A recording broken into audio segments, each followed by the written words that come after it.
Hello guys, welcome back to a new video. और इस वीडियो में हम बात करने वाले हैं why you suddenly lose interest in everything. कभी कभी ऐसा होता है ना कि आप सुबह उठे हो, सब नॉर्मल चल रहा है, बट फिर भी अंदर से ऐसा लगता है कि कुछ ब्लैंक है यार, कुछ चीज़ है जिससे सुकून नहीं मिल पा रहा है हमें।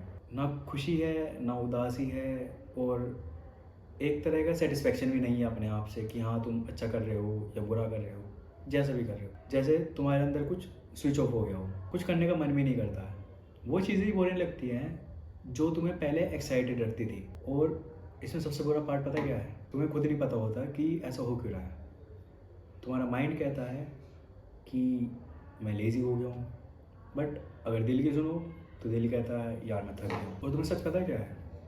सच ये है कि ये प्रॉब्लम सिर्फ तुम्हारी नहीं है, हर दूसरा बंदा इस फेस से गुजर रहा है।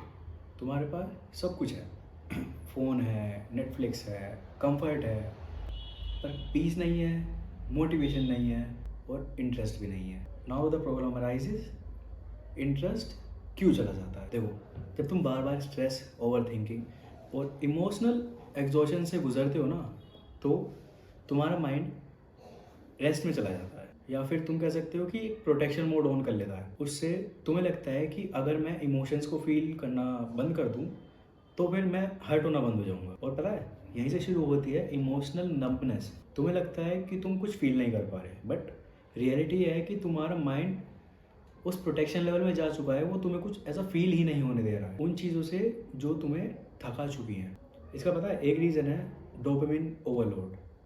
मतलब हर सेकंड फ़ोन स्क्रॉल करना, हर एक एक मिनट में फ़ोन ऑन करके देखना कि यार टेक्स्ट आया है नहीं आया, शॉर्ट्स, रील, नोटिफिकेशन, ये सब चीज़ें तुम्हें फास्ट डोपामिन देती हैं। और जब रियल लाइफ में स्लो काम करते हो, जैसे पढ़ाई, कुछ मेहनत का काम कर रहे हो, या किसी रिलेशनशिप में, किसी भी टाइप से वो चीज़ें स्लो होती हैं, तो तुम्हें लगता है कि यार ये चीज़ों में मज़ा नहीं आ रहा है, चीज़ें फास्ट होनी चाहिए, ऐसे।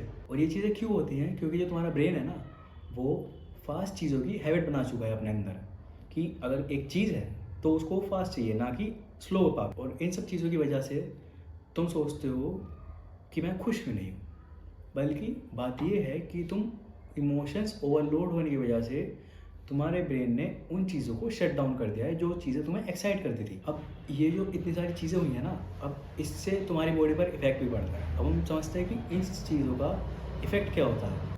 सबसे पहले तुम चीज़ों से टायर्ड फील करते हो, ठीक है। दूसरी चीज़, तुम्हें इमोशंस फील होने बंद हो जाते हैं। तीसरी चीज़, फिर तुम्हारा जो गोल होता है ना, तुम उससे डिस्कनेक्ट हो जाते हो, उससे डिस्ट्रैक्ट हो जाते हो, किसी और चीज़ पर काम करने लग जाते हो। उसके बाद तुम्हारा कॉन्फिडेंस गिरने लग जाता है।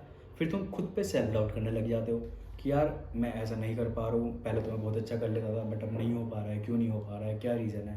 मैं कुछ नहीं हूँ, इस तरह से। और मेन पता है क्या है? ये चीज़ें बहुत डेंजरस है।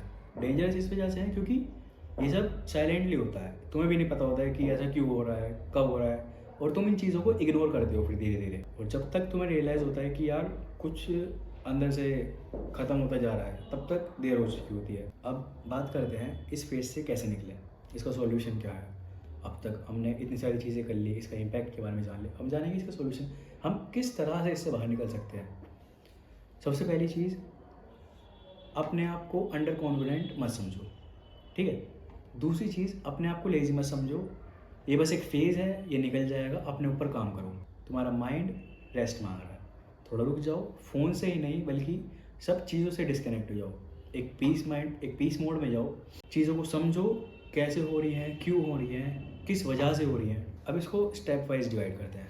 स्टेप 1, सबसे पहली चीज़, सुबह उठते ही फ़ोन नहीं चलाना है।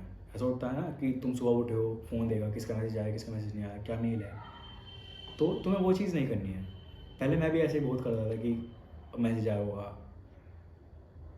कुछ मेल आया होगा कॉलेज से, इस तरह से सुबह उठते फ़ोन चालू करना, रील देख लेना। बट फिर मैंने बंद करा चीज़ों को, तो बहुत चेंज होता है यार। तुम जैसे पहले थे और उसके बाद कुछ टाइम बाद माइंड में बहुत इम्पैक्ट पड़ता है इन चीज़ों का। थोड़ा चीज़ों को लिखना चालू करो, थोड़ा क्रिएटिव बनना चालू करो, थोड़ा वॉक पर जाओ। इससे क्या होगा, तुम्हारा माइंड वर्क करेगा स्लो प्रोसेस को। तुम्हारे माइंड को क्या आदत पड़ चुकी है कि वो हर चीज़ें फास्ट मोड में चाहता है।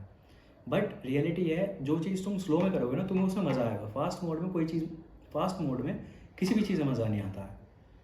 इसलिए ट्राई करो चीज़ों को स्लो करना, स्लो चीज़ों को ज़्यादा प्रेफर करो। स्टेप 2, अपने ट्रिगर्स को जानो। सबसे पहले अपने आसपास के लोगों को देखो कि तुम उनसे तो डिस्कम्फर्टेबल नहीं हो, मतलब वो तो तुम्हें डिमोटिवेट नहीं कर रहे हैं। दूसरा, ऐसी क्या चीज़ है या फिर ऐसी क्या हैबिट है जो तुम्हारे माइंड को ड्रेन कर रही है। उन चीज़ों से थोड़ा डिस्टेंस लो, उन्हें इग्नोर करना चालू करो, अपनी एनर्जी को सेव करो। अगर तुम अपनी एनर्जी किसी गलत जगह ना लगा, अपनी ढंग की किसी सही जगह लगाओगे तो उसमें बहुत फ़ायदा पड़ता है। Step 3, physical workout. Physical workout का मतलब अब ये नहीं है कि भाई सुबह उठो जिम में पहुंच गए लोग उठाने हैं, ऐसा नहीं करना है। सुबह उठो, थोड़ा वॉक पर चलो। सुबह नहीं हो पाता तो भाई शाम को किसी भी टाइम जब तुम फ्री हो, फ़ोन ना चलाते हुए तुम वॉक पर निकल जाओ। जब तुम वॉक पर निकलते हो ना तो तुम्हारा माइंड अपने आप ही थॉट्स बनाने लगता है ना। तुम्हें नई नई चीज़ें सोच पाते हो कि हाँ ये चीज़ ऐसे भी हो सकती थी, ये चीज़ को मैंने ऐसे करा, बट इसका इम्पैक्ट इधर ज़्यादा हो सकता था अगर मैं इसको इस तरह से करता। तो वो चीज़ें नेचुरली डोपामिन बनाती हैं। स्टेप 4, रियल कनेक्शन बनाओ। ये फेक लाइफ से थोड़ा डिस्टेंस बनाओ, उन लोगों को ज़्यादा इंपॉर्टेंस दो जिनके साथ तुम रियल फील करते हो। या जैसे कि तुम्हारे पेरेंट्स हो गए, पेरेंट्स को हर चीज़ नहीं बता पाते, ठीक है। ऐसा कोई तुम्हारा दोस्त जो कि बहुत पुराना हो, जिससे तुम समझ पाते हो कि हाँ ये समझ जाएगा। कभी कभी पता है उन लोगों से बात करके जिस चीज़ को तुम इतना बड़ा सोच रहे हो ना, वो इतनी सी भी नहीं होती है। उन चीज़ों से बात करके, मतलब उन लोगों से बात करके वो चीज़ें बहुत आसानी सोल्व हो जाती हैं। ये चीज़ें अगर ये एक ऑनेस्ट कन्वर्जेशन ना तुम्हारी एक थेरेपी से कम नहीं होती है। और ये चीज़ मैंने खुद ट्राई करके देखी है। बट देखो, हर किसी की लाइफ में पेश आता है जब सब कुछ मीनिंगलेस लगता है। अब इसका मतलब ये नहीं है कि यार सब चीज़ों का एंड हो गया है मेरे साथ, तो मैं तो कुछ फील ही नहीं कर पा रहा हूँ, ना मेरे को किसी काम में मज़ा आ रहा है। मतलब ये है तुम्हारी बॉडी को एक रीसेट मोड चाहिए। जैसे फ़ोन में होता है ना, जब बहुत ज़्यादा हैंग करने लगेगा तो उसको रीसेट मार देते हो। इसी तरह से तुम्हारे माइंड को एक रीसेट चाहिए कि वो वापस से चीज़ों को फील कर पाए, चीज़ों को समझ पाए। थोड़ा चीज़ों को टाइम देना सीखो, थोड़ा फास्ट मोड से स्लो मोड में आओ, थोड़ा सा वर्कआउट करो, थोड़ा अपना नेचुरल डोपामिन को बढ़ाओ। और हाँ, एक चीज़ याद रखना, ये चीज़ें एक दिन में नहीं होती। एक हीलिंग या फिर कोई हीलिंग परफेक्ट नहीं होती।